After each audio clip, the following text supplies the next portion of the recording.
Well,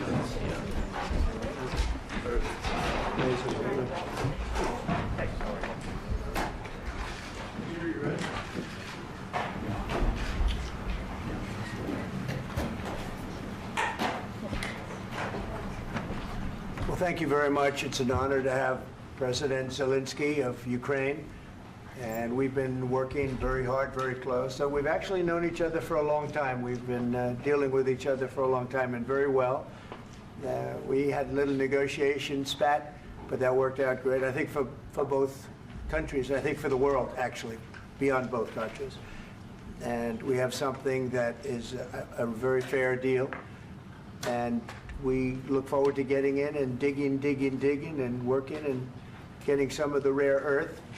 But it means we're going to be inside, and it's a big commitment from the United States, and we appreciate working with you very much.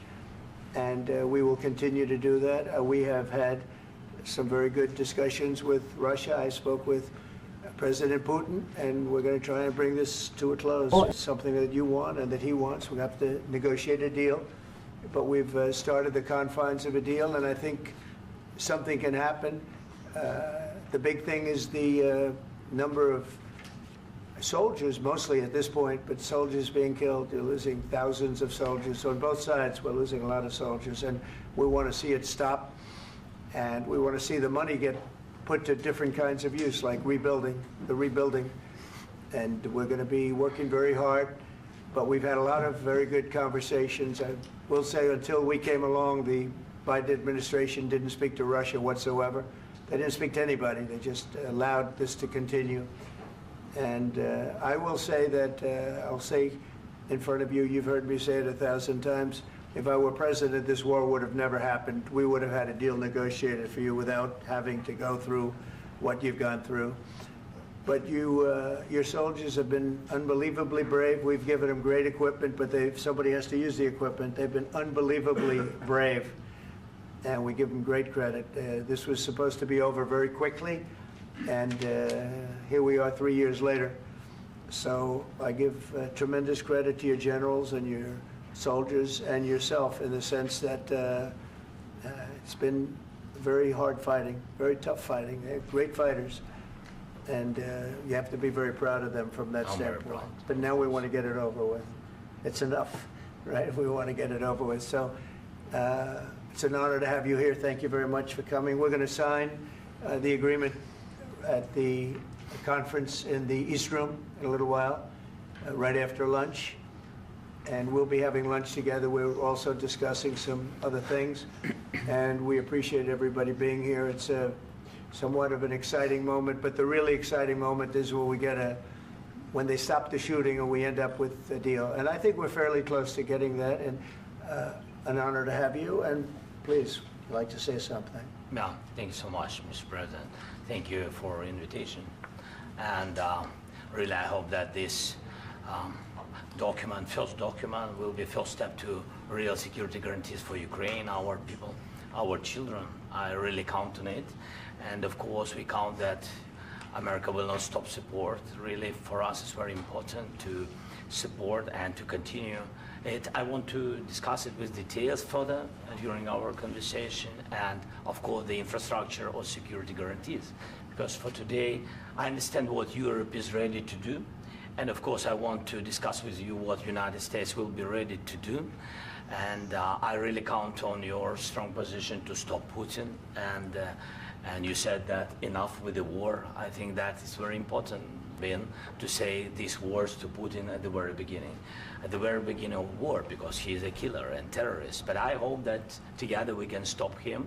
But for us, it's very important to, to save our country, our values, our freedom and democracy, and of course, no compromises with the killer about our territories, but it will be later.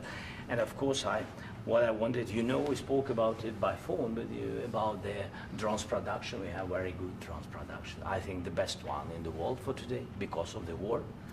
Yes, and of course, we need very much the air defense. You have the best air defense in the world, and really you helped us under attacks of Russians. And I want to speak how we can exchange the licenses. We're open to share the licenses of all our drones with you, of course, with the United States. And we need licenses for quick production of air defense. Even after the war, we need our nation to be calm, that we are secure. So that's why we need this air shield. And of course, about this, I want to speak about the contingents. I think that France and UK already spoke to you, and we know that Europe is ready, but without the United States, they will not be ready to be as strong as we need.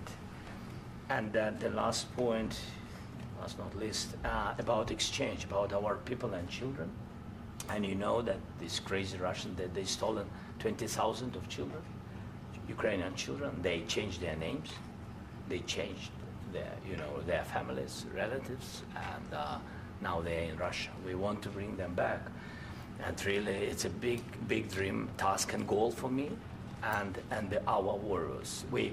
By the way, Mr. President, we exchanged, released more than 4,000 warriors from Russian prison, but there are thousands more in the prison. I wanted to share with you some images. How it's. Can I now? Yeah, please. Some minutes, 1 minute, 1 minute. Just you to understand in what circumstances, in what situation they are, and what the attitude of Russia to our prisoners. That guys, just you before and after. And you see before and after, just you to understand. Now thousands of such guys, ladies and men, there, and that, so they don't eat, they beat them, and they, they do a lot of, bad things. So out of, even during the war, there are rules. Everybody knows there are rules during the war. So these guys, they don't have any rules. You see that 50, 60 kilograms left, and a lot of such things. And I didn't want to show you what the changes with images of children, because I will just share with you. And, I mean, it's looking tragic. Yep, that's tough stuff. Yeah, I wanted very much to give you, and you see. Yeah. This is pastor, by the way. They stolen pastors because it's not Russian church. They stolen pastors and moved pastors to the prison. At the end of last year, we brought 3 pastors, and we could exchange them. And this is pastor, you see. Yeah, that's tough. Yeah. So I mean, this I wanted to show you, and this. So thank you very much. We want to get that ended, right? Yeah. Of course. We And want. I think we will. And We have to, of course. do you have any questions, please? Mr. President. Thank you, Mr. President. With how much money is the U.S. going to put into the fund that is being created today, and how does this provide long-term security for Ukraine? Well, we don't know exactly how much, because we're going to be putting some money in a fund that we're going to get from the raw earth that we're going to be taking and sharing in terms of revenue. So it's going to be a lot of money will be made from the sale and from the use of raw earth. And as you know, our country doesn't have much raw earth. We have a lot of oil and gas, but we don't have a lot of the raw earth. And what we do have is protected by the environmentalists, but that can be unprotected, but still it's not very much. They have among the best in the world in terms of raw earth. So we're going to be using that, using it for all of the things we do, including AI and including weapons and the military, and it's really going to very much satisfy our needs. So it's something that just worked out really well. We have a lot of oil, and we have a lot of gas, but we don't have raw earth. So this has just about every component of the raw earth that we need for computers, for all of the things we do. This puts us in great shape. And on long-term security for Ukraine, how does this provide it? I think they're going to have great luck. I think once we make the agreement, that's going to be 95% of it. They're not going to go back to fighting. I've spoken with President Putin, and I feel very strong. I've known him for a long time, and I feel very strongly that they're very serious about it, and we'll make a deal. And when the deal is made, I don't think we talk about security. Everyone's talking about the other day. All they talked about was security. I said, let me make the deal first. I have to make the deal first. I don't worry about security right now. I have to we have to have a deal, because right now, last week, 2,000 soldiers died on both sides. 2,000. And they're losing 1,000, 2,000, 3,000 a week. So as we sit here and we talk, people are getting shot and dying on the battlefield. And, you know, they're not American soldiers, but they're Russian soldiers and they're Ukrainian soldiers, and we want to be able to stop it. And we want to be able also to spend money on other things. We don't want to, this is a tremendous amount of money, and what the Biden administration did was terrible. They were giving money, but he had no security on the money. Europe, as you know, gave much less money, but they had security. It was in the form of a loan. They get their money back, and we didn't. And now, at least we're protected, because the American taxpayer has to be protected too. But this is an incredible agreement for Ukraine, because we have a big investment in their country now, and what they have, very few people have. And we're able to really go forward with very, very high-tech things and many other things, including weaponry that we're going to use in many locations, but that we need for our country. Mr. President, This allows us to do that. will you continue sorry. sending military aid? Yes, go ahead, please. If I can just, yes. In the document, there is one of the very important points. If we speak about business and investment, we never had LNG terminals in Ukraine. This document will open. I mean, the next documents, but anyway, here we see in the framework, we see really goodwill for this. LNG terminals for us is very important, and I think for security of European continent. We have the biggest storage, gas storage. We have the biggest in Europe. Yes, yes, and we can use it. Use it for LNG. Use it for LNG, and we will do it. And really, we can help Europe, because Europe really helped. President Trump said that they made less support, but they are our friends, and they are our very supportive partners. They really gave a lot, Mr. President. They did. They gave a lot, but they gave much less. No. Much less. No. No. No. Okay. Okay.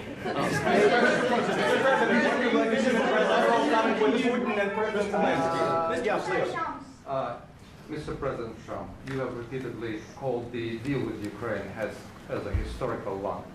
And as a President of the United States, you make historical decisions in other issues which affect America and other world. So what place in the world history do you want to take? And do you associate yourself with any famous historical figures? Yeah, I'd say George Washington, Abraham Lincoln.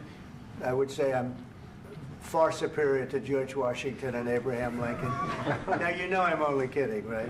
Because when I say that, the fake news is going to go wild. They're going to say he considers himself to be better than Washington. But you never know. You never know. I don't compare myself to anybody. I'm here to do a job. We've had a great 35 days or whatever it might be, a month, a little more than a month. We've accomplished tremendous amounts. Not only this would be a very great achievement if we could get the war stopped and get them back to normalization. I think that's going to happen. We've had very good talks on both sides, as you know. But I think we've done a very good job, just generally. If you look at all of the things we've done in 30 days, they're saying there's never been a opening for a president. The first month, there's never been a first month like we've had. And this is one of the very important things. This, to me, is one of the most important things, because we have tremendous death taking place as we speak, and I don't want to have that. You know, think of the parents, whether they're in Russia or Ukraine, think of the parents of all these people being killed needlessly. They came to our territory. Should have never started. This would have, if I were president, this would have never started. Mr. President, where and how do you envision, Mr. President, will you continue sending military aid to Ukraine after the U.S. signs this agreement with Ukraine? Yeah, we're And the going to be question continuing. to President Zelensky, do you feel like the U.S. is on your side, that President Trump is on your side at this moment?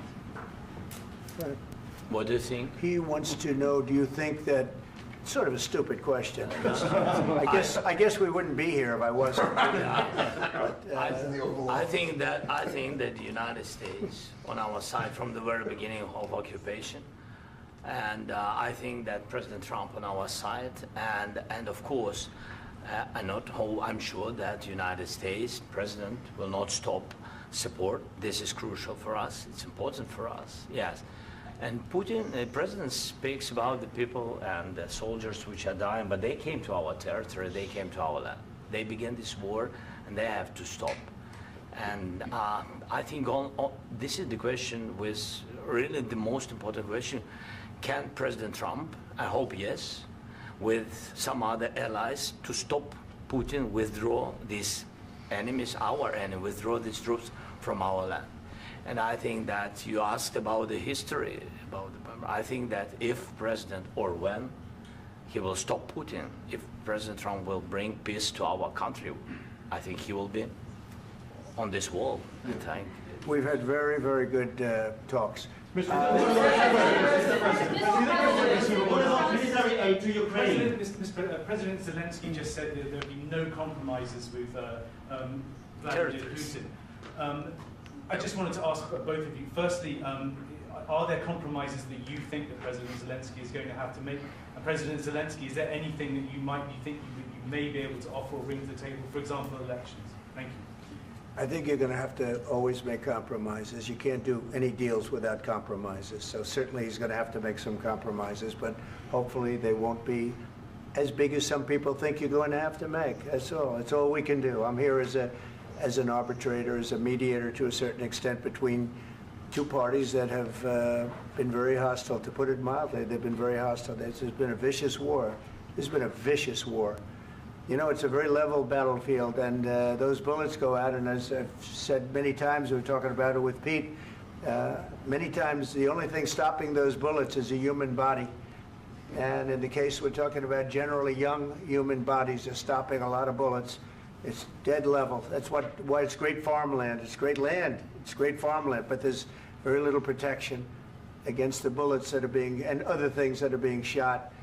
So all I can do is see if I can get everybody at the table and get an agreement. And I think we're going to end up with an agreement. Otherwise, I wouldn't probably be even here today. Mr. President, I've got two questions for you. You think ultimately your legacy will be the peacemaker and not the president that led this country into another war and ended foreign wars? And I've got a question. I hope it will. I mean, I hope I'm going to be remembered as a peacemaker. This would be a great thing if we could do this. I'm doing this to save lives more than anything else. Second is to save a lot of money, but I consider that to be far less important. So I hope I'm going to, thank you, Brian, for that question. It was a nice question. I hope I'll be known and recognized as a peacemaker. This would be a great thing to solve. This is a very dangerous situation. You know, this could lead to a third world war. This was headed in the wrong direction. If this election were lost, if we didn't win this election, and we won it by a lot, that was a mandate. We won every swing state. We won the popular vote by millions and millions of votes. We won everything. The districts, you look at the areas of red, take a look at a map. This was a big mandate, and this was one of the things. I said, we're going to get this thing settled.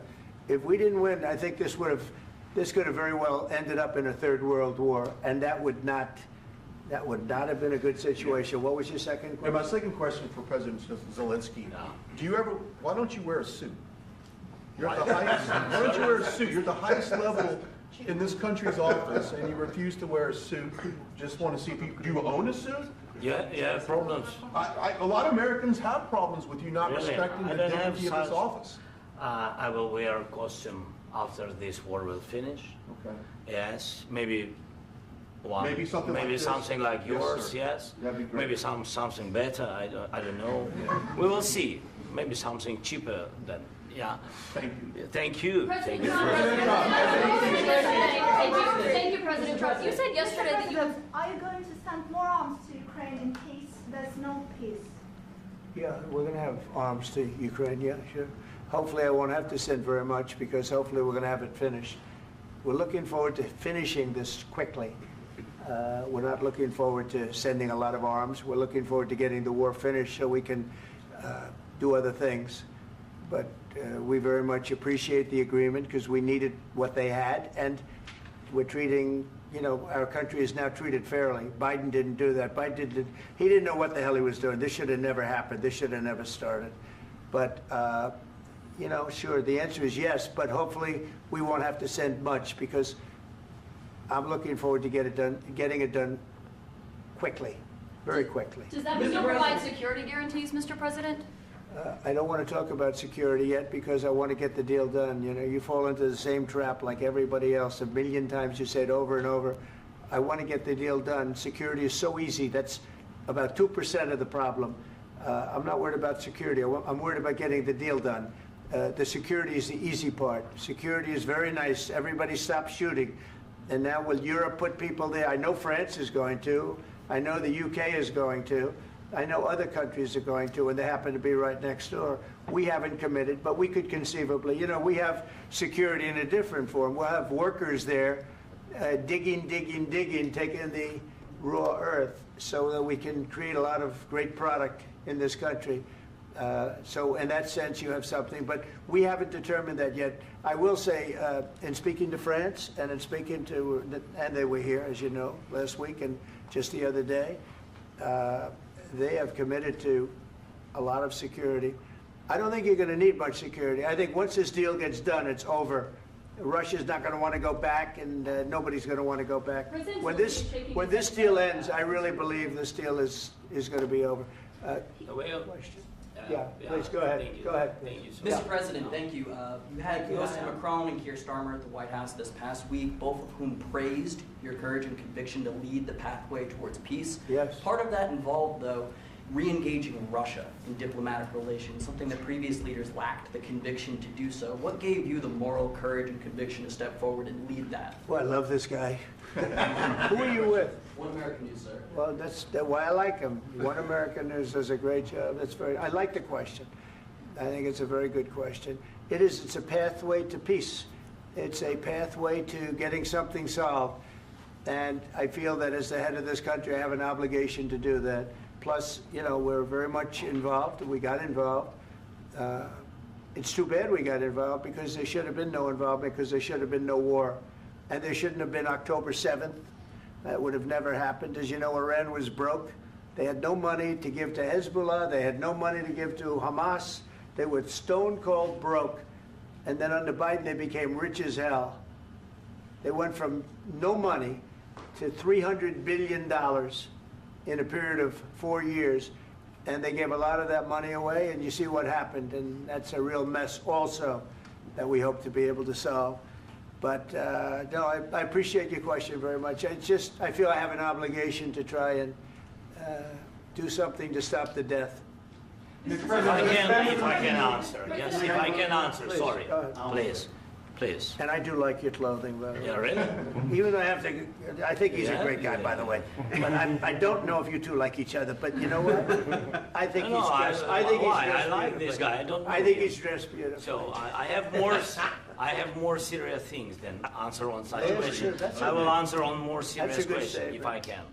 Yeah. So please, about security guarantees and about just ceasefire. We can't just speak about ceasefire and speak and speak. It will not work. Just ceasefire will never work because I'm like a president. I have this experience, and not only me. Ukraine before my presidency, from the 2014, Putin broken 25 times. 25 times he broken his own signature. 25 times he broken ceasefire. But he never broke to me. He never broke to me. No, you were the president. You were the president during. He never broke to me. In 2016, you've been the president, Mr. President. You've been the president, but he had, of course, not with you, but he had during those periods. He had conversations with our side, and we had Normandy format. You know, the France, Germany, Ukraine, and Russia, and he broken 25 times. That's why we will never accept just ceasefire. It will not work without security guarantees. Security guarantees, maybe President is right about this document and other, but this document is not enough. Strong army is enough. because his soldiers afraid, Putin's soldiers afraid of our soldiers when we're strong enough. If we are not strong enough, if we are empty, if our storage is empty, we can't defend our land. Today, you know, he knows that we have, all the world knows that we have meeting, yes? Why he's using ballistic? Putin today using ballistic on our hospitals, schools, and etc. Ballistic. So he knows that we are here and that President Trump is really have goodwill to stop this war. And you hear now the president. So why he's using? So he doesn't want to stop. He doesn't want. But I hope that we will do it. Really, we'll do it. Security. When we speak about security guarantees, when the Europeans are ready for contingents, they need USA backstop. If there will not be United States, we will not never have any contingents, strong contingents from the Europeans, because they don't want to divide alliance, connection between the United States and the main and strongest ally and Europeans. And this is crucial, this is important. That's what we want to speak about very much. This is very important. And air defense. So air defense, really, we have big deficit with all these systems, and we need to provide this. We need it very much. Otherwise, Putin will never stop, and will go further and further. He doesn't want. He hates us, you know? It's not about me. He hates Ukrainians. He thinks that we are not a nation.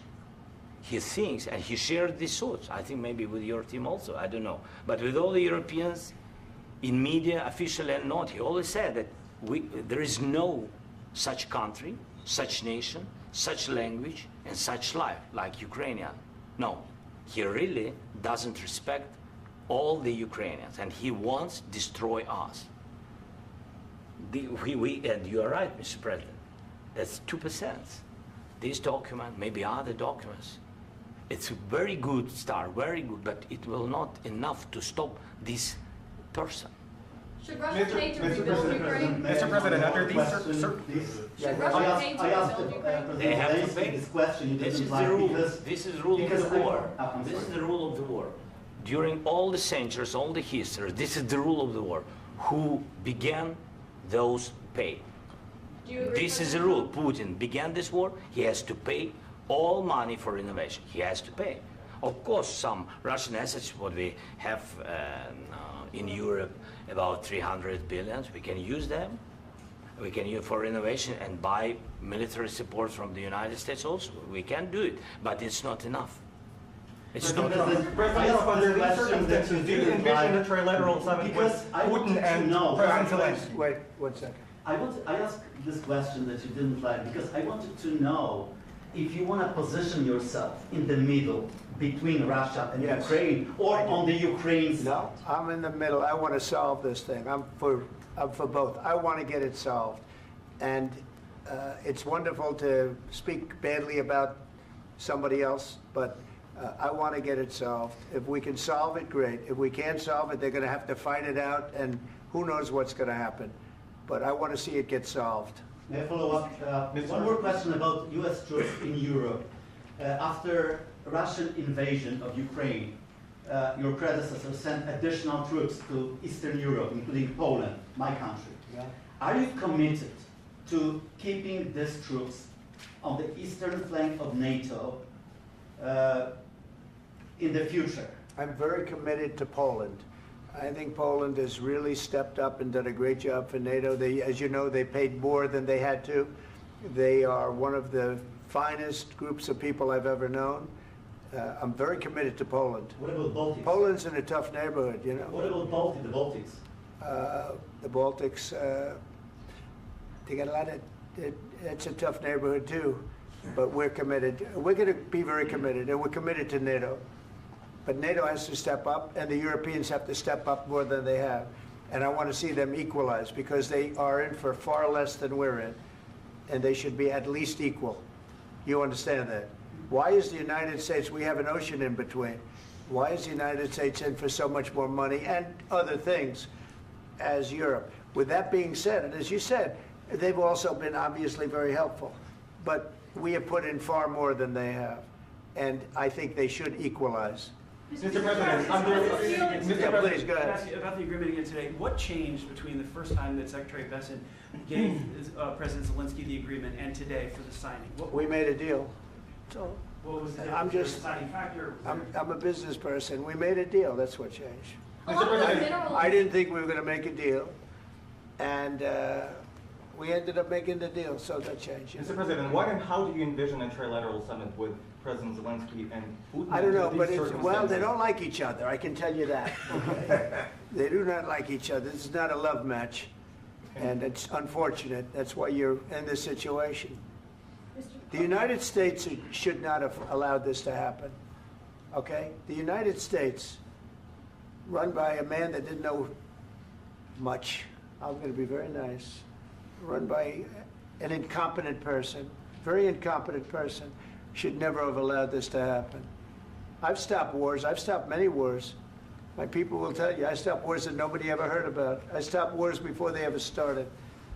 You can look at some of, I could give you a lot of nations that would tell you right now they were probably going to war. I could tell you right now there's a nation thinking about going to war on something that nobody in this room has ever even heard about. Two smaller nations, but big, still big. And I think I've stopped it. But this should have never happened. Mr. President. About sorry, just a second. About any negotiations. First of all, I want really to tell you, and I think that everybody understands that Ukraine, more than Ukrainians, nobody wants to stop this war. But at the future, any negotiations, it's understandable that two sides of the war, not Russia and the United States, because this is not the war between Russia and the United States. This is war of Russia against Ukraine and Ukrainian people. So these two sides will be at the anyway will be at the negotiation table. Then of course United States, like the strongest partner of the Ukraine, and of course Europe. I think Europe is very important. I want to speak about it with the president. Yes, Europe is very important for us because we really defend Europe for today. All Europeans really recognize that we are defending line, and they have real life, and our people are dying. That's why they helped us. And also, it's about the NATO. Yes, between, like the president said, you have big, nice ocean. Yes, between us. But if we will not stay, Russia will go further to Baltics and to Poland, by the way. But first to the Baltics. It's understandable for them because they've been in the USSR. You know, they've been one of the republics of the USSR, and Putin wants to bring them back to his empire. It's a fact. And when he will go there, if we will not stay, you will fight. Your American soldiers, it doesn't matter, do you have ocean or not, your soldiers will fight. Mr. President, would you be willing to visit Ukraine, maybe Kyiv or Odessa, which is known to be at the Riviera or Black Sea? It was my question. I'm sorry. I don't want to talk about Odessa now. Let's not talk about Odessa. I want to talk about making a deal, getting peace. We don't have to talk about Odessa, but a lot of cities have been destroyed. There are a lot of cities that are not recognizable. There's not a building standing. No. And a lot of things have Mr. President, you have to come and to look. No. We have very good cities. Yes, a lot of things been destroyed, but mostly cities alive, and people work, and children go to school. Sometimes it's very difficult. Sometimes closer to front line, children have to go to underground schools or online. But we live. Ukraine is fighting, and Ukraine lives. This is very important. And maybe it's Putin is sharing this information that he destroyed us. No, he lost 700,000 people, 700,000 soldiers. He lost everything. Yes. So. Mr. President, one more. I mentioned Poland. Please, go ahead. When did you last speak with President Putin, and what did he say that? A couple of days ago. And what did he tell you that gave you the assurance that he wanted peace? Well, that's what I do. My whole life is deals. I know pretty good. And I've known him for a long time. I've dealt with him for a long time. He had to suffer through the Russia hoax. You know, Russia was a hoax. It was all Biden. It was nothing to do with him. So he had to suffer through that, and he was able to do that. I think that he wants to make a deal, and he'd like to see it end That's all I do. That's what I do. My whole life, that's what I do is make deals. What's your And understanding? I'm in the middle of a mess because this is a real mess. It's a very dangerous one. If this doesn't get solved now, it's not going to get solved for a long time. So I hope we're going to get it solved. In the back, please. Thank you, Mr. President. Prime Minister Starmer claimed repeatedly that his government believes in free speech and was not engaged in censorship. But his country's government arrests people for memes and thought crimes, and even more worrisome is pressuring American companies to censor Americans on its behalf. How can he be a reliable, trustworthy partner when he says things that are demonstrably false on such an important topic? Well, we actually spoke to him about that yesterday, and we thought they took it very, very much too far. JD was very strong on it. So was I. So was Marco. And we've been speaking to him about it. Marco, would you like to say something about that? Yeah, we have concerns, obviously, with the conduct of those, particularly as it impacts Americans. And there's real concern that American speech, which is online, could fall into the hands of British or any country's jurisdiction. And so this is a point the Vice President made at Munich, and I think it's a very compelling one, that what unites us with Europe, as much as anything else, is these shared values, and one of them being free speech. And so if Americans are threatened by it, we're going to need to take action in that regard. Mr. President. It's actually a very important question. We spoke about this in detail with the Prime Minister, the Foreign Secretary, and others at lunch yesterday, and I know that Secretary of Commerce Lutnick followed up in private meetings last night. This is really important. We believe Americans have the right to speak their mind, even if we in this room disagree with them. They have the right to speak their mind in the public square, which is often online these days. And we're going to defend that right as it pertains to American companies and American citizens vigorously if we have to. I do think that under the President's leadership, we're going to find common ground with our friends in the UK on this question, but it remains to be seen. The principle that will guide us is we believe in free speech in this country, and we'll fight for it for American citizens. Mr. President, on the deal, is there any other oil and gas component to the deal? Is it all critical? A little bit. We'll see. On LNG? But we're not really looking for that so much. We got a lot. We have more than anybody in the world, by far. So no, we're not talking about it too much, but a little bit. I think it affects also, but for the most part, no. And sir, is there any agreement from Ukraine to purchase U.S. LNG as part of the deal, or is that on the table at all? No, we don't need that. Mr. President, I just wanted to ask you about, you just mentioned that you'd spoken to Vladimir Putin a couple of days ago. Just to be clear, that's a new call, not the one that you... I've spoken to him on numerous occasions. Okay, and how was the latest call? What did you discuss? How did it go? Are you serious with that question? I am, I'd love to know. It went well. I think we're going to have a deal. On the minerals deal, Mr. President, some of those minerals are in the east of Ukraine, not far from the front lines and in areas that Russia has occupied. Will you direct President Putin to withdraw his forces from those areas if there's U.S. interest? Well, we'll take a look at the time. We have a lot of area. It's a very big area we're talking about, so we'll take a look. I'll study that and I'll see. And who would protect those minerals if they are U.S. interest? Would that be Ukrainian They'll forces? be protected. European The agreement forces? will protect them. U.S. The forces? agreement, yeah, we're signing an agreement. You know? Right, but what if Russia tries to invade or there's Russian aggression in those spots? I just told you, I don't think that's going to happen. And if that were going to happen, I wouldn't make a deal. If I thought that was going to happen, I wouldn't make a deal. Some people may wonder why. You know, they ought to focus on CNN on survival, not asking me these ridiculous questions. Focus on surviving, because CNN's got such low ratings, I don't think they're going to survive. Let's go. Please, go ahead. Since I already mentioned Poland. Poland was under Russian control for decades after the Second World War. When I was a kid, I looked at the United States not only as a most powerful country, richest country in the world, the country that has great music, great movies, great muscle cars, but also as a force for good. And now I'm talking with my friends in Poland, and they are worried that you align yourself too much with Putin. What's your message for them? Well, if I didn't align myself with both of them, you'd never have a deal. You want me to say really terrible things about Putin and then say, "Hi, Vladimir, how are we doing on the deal?" That doesn't work that way. I'm not aligned with Putin. I'm not aligned with anybody. I'm aligned with the United States of America and for the good of the world. I'm aligned with the world, and I want to get this thing over with. You see the hatred he's got for Putin. It's very tough for me to make a deal with that kind of hate. He's got tremendous hatred. And I understand that, but I can tell you the other side isn't exactly in love with, you know, him either. So it's not a question of alignment. I'm aligned with the world. I want to get the thing set. I'm aligned with Europe. I want to see if we can get this thing done. You want me to be tough? I could be tougher than any human being you've ever seen. I'd be so tough. But you're never going to get a deal that way, so that's the way it goes. All right, one more question. Hey, I want to respond to this. So look, for 4 years in the United States of America, we had a president who stood up at press conferences and talked tough about Vladimir Putin, and then Putin invaded Ukraine and destroyed a significant chunk of the country.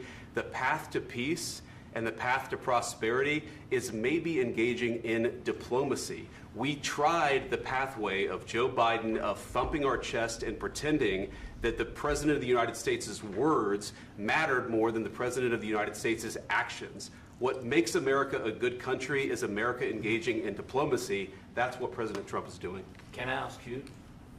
Sure. Yeah? Yeah. Okay. So he occupied our parts, big parts of Ukraine, part of East and Crimea. So he occupied it on 2014. So during a lot of years, so I'm not speaking about just Biden, but those time was Obama, then President Obama, then President Trump, then President Biden, now President Trump, and God bless, now President Trump will stop him. But during 2014, nobody stopped him. He just occupied and took. He killed people. You know what the contact 2015. 2014. 2014 and 2014. 2014. Yeah. So I was not here. Yeah, but that's exactly right. Yes, but during 2014 till 2022, yeah, the situation the same. The people have been dying on the contact line. Nobody stopped him. You know that we had conversations with him, a lot of conversation, my bilateral conversation, and we signed with him, me, like a new president. In 2019, I signed with him the deal. I signed with him, Macron and Merkel, we signed ceasefire. Ceasefire. All of them told me that he will never go. We signed him with gas contract. Gas contract. Yes, but after that, he broken this ceasefire. He killed our people and he didn't exchange prisoners. We signed the exchange of prisoners, but he didn't do it. What kind of diplomacy, JD, you are speaking about? What do you mean?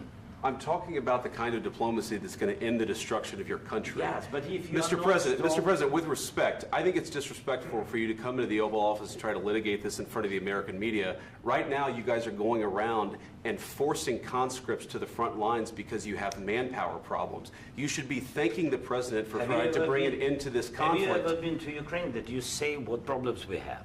I have been to. Count once. I've actually watched and seen the stories, and I know what happens is you bring people, you bring them on a propaganda tour, Mr. President.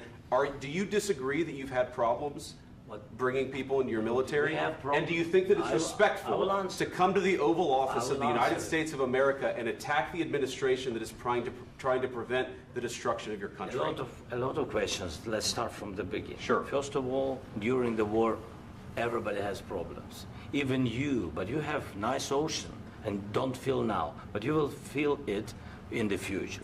God bless. You don't know that. God bless. You don't God know bless. that. You will not have a war. Don't tell us what we're going to feel.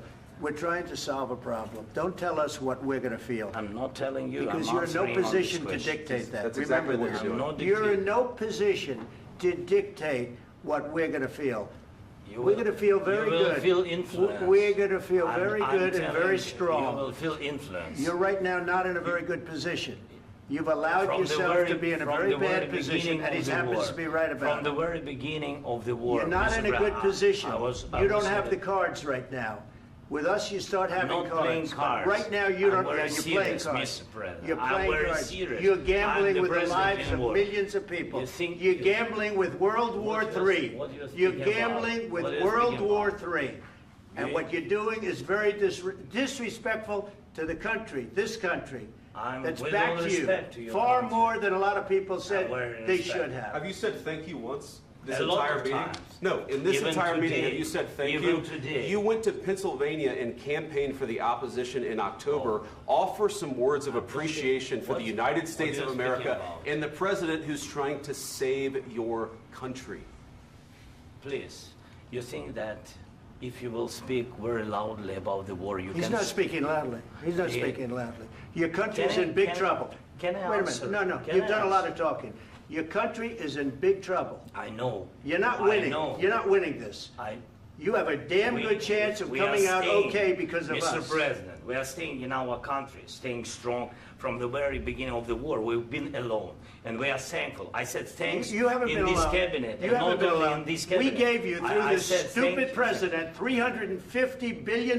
You voted we gave for you your military president. equipment, You and you voted men for are your brave, president. but they had to use our military. What about we are If speaking? you didn't have You our invited military me- equipment, you invited if me you to didn't speak. have our military equipment, this war would have been over in 2 weeks. In 3 okay? days, I heard it from Putin. In 3 days, this is something Maybe new. less. In 2 weeks, of course, yes. It's going to be a very hard thing to do business like this. I Again, tell you. just say thank you. I said a lot of times that there, thank you accept to that- American people. Accept that there are disagreements, and let's go litigate those disagreements rather than trying to fight it out in the American media when you're wrong.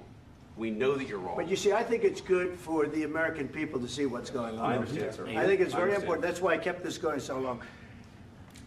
You have to be thankful. You don't have the I'm cards. thankful. You're buried there. Your people are dying. tell you You're again, running I low know. on soldiers. Don't- Listen, don't, please, you're running Mr. low on President. soldiers. It would be a damn good thing. Mr. And then President. then you tell us, I don't want a ceasefire. I don't want a ceasefire. I want to go and I want this. Look, if you could get a ceasefire right now, I tell you take it so the bullets stop flying and your men stop getting killed. Of course, we want to stop the war. But you're I saying said- you don't want a ceasefire. But I said to you, I want a with ceasefire. guarantees. Because you'll get a ceasefire faster than an agreement. Ask our people about ceasefire, what they think. That wasn't it doesn't with matter me. for you what That what wasn't this with me. means. It That was wasn't with you. a guy named Biden who was not a smart person. This That is was your, with, this that was is with your Obama. president. It was your president. Excuse me. That was with Obama, who gave you sheets, and I gave you javelins. Yes. I gave you the javelins to take out all those tanks. Obama gave you sheets. In fact, the statement is Obama gave sheets and Trump gave javelins. You got to be more thankful, because let me tell you, you don't have the cards. With us, you have the cards. But without us, you don't have any cards. One more question to Mr. Vice President. I'm sorry. It's going to be a tough deal to make, Um, because the attitudes have to change. What if Russia breaks ceasefire? What if Russia breaks peace talks? What do you do then?